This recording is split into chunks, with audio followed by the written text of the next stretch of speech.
आएगी। तो अब ये माना जाए कि 11 अगस्त 2023 के बाद जो भी बीएड डिग्री धारक होंगे वो फिलहाल प्राइमरी टीचरों में एलिजिबल नहीं है। एग्जैक्टली उस पार्ट पे, यानी जिसको नौकरी नहीं मिली है वो एलिजिबल नहीं होंगे प्राइमरी एजुकेशन के लिए। वो देवेश शर्मा का जजमेंट इंटैक्ट है, उसमें कोई चेंज नहीं आया है। नाम बता दीजिए। Rakesh Mishra, primary teachers BEd Uttar Pradesh के लिए। आम आदमी की भाषा में। हाँ, क्लास 1 to 5 के लिए बीएड क्वालिफिकेशन नहीं होता था, हायर के लिए, उसके हायर के लिए होता था। 28 जून 2018 को एक नोटिफिकेशन आता है एनसीटी का, जो सेंट्रल लेवल पे बॉडी है मिनिमम एजुकेशन डिसाइड करने के लिए। उसने बीएड को भी एक क्वालिफिकेशन बना दिया। अदरवाइज यूपी में जैसे बीटीसी था, अब उसको डीएलएड कहते हैं, इस तरह के क्वालिफिकेशन होते थे फॉर क्लास 1 to 5। ये चैलेंज हुआ राजस्थान में।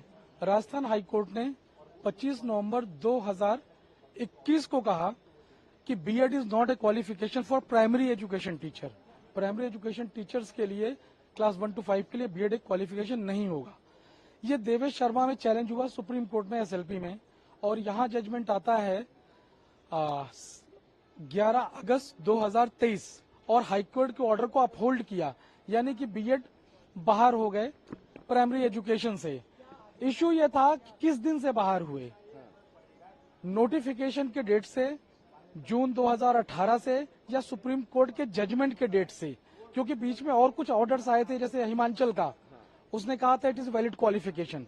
आज सुप्रीम कोर्ट ने क्लैरिफाई कर दिया कि जिस दिन से हमारा ऑर्डर पास हुआ है, यानी 11 अगस्त 2023 से, उसके पहले जो भी अपॉइंटीज हैं जिनका अपॉइंटमेंट हो गया है वो सारे सेव्ड हैं।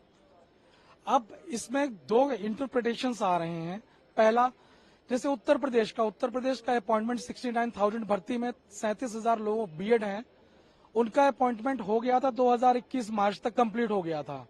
मगर जो और अपॉइंटमेंट्स हुए बिहार में, मध्य प्रदेश में, वहां पर लिख दिया subject to outcome of Devesh Sharma case in Supreme Court. तो मेरा इंटरप्रिटेशन है कि वो सारे सेव्ड हैं, क्योंकि देवेश शर्मा में अगर बाहर करने के लिए कहा बीएड को, तो आज के दिन इसी सुप्रीम कोर्ट ने कह दिया कि हम क्लैरिफाई करते हैं कि जिनकी नौकरी लग गई है वो नहीं जाएगी। तो यूपी में इसका कितना असर देखा जाएगा? यूपी में सीधा, यूपी के लिए तो सबसे हर्ष का विषय है कि यूपी के 37,000 टीचर्स, प्राइमरी टीचर्स, जो 69,000 भर्ती में बीएड टीचर्स 69,000 भर्ती में अपॉइंट हुए थे, वो पूरी तरह से सेव्ड हो गए हैं, उन पर किसी तरह की आंच नहीं।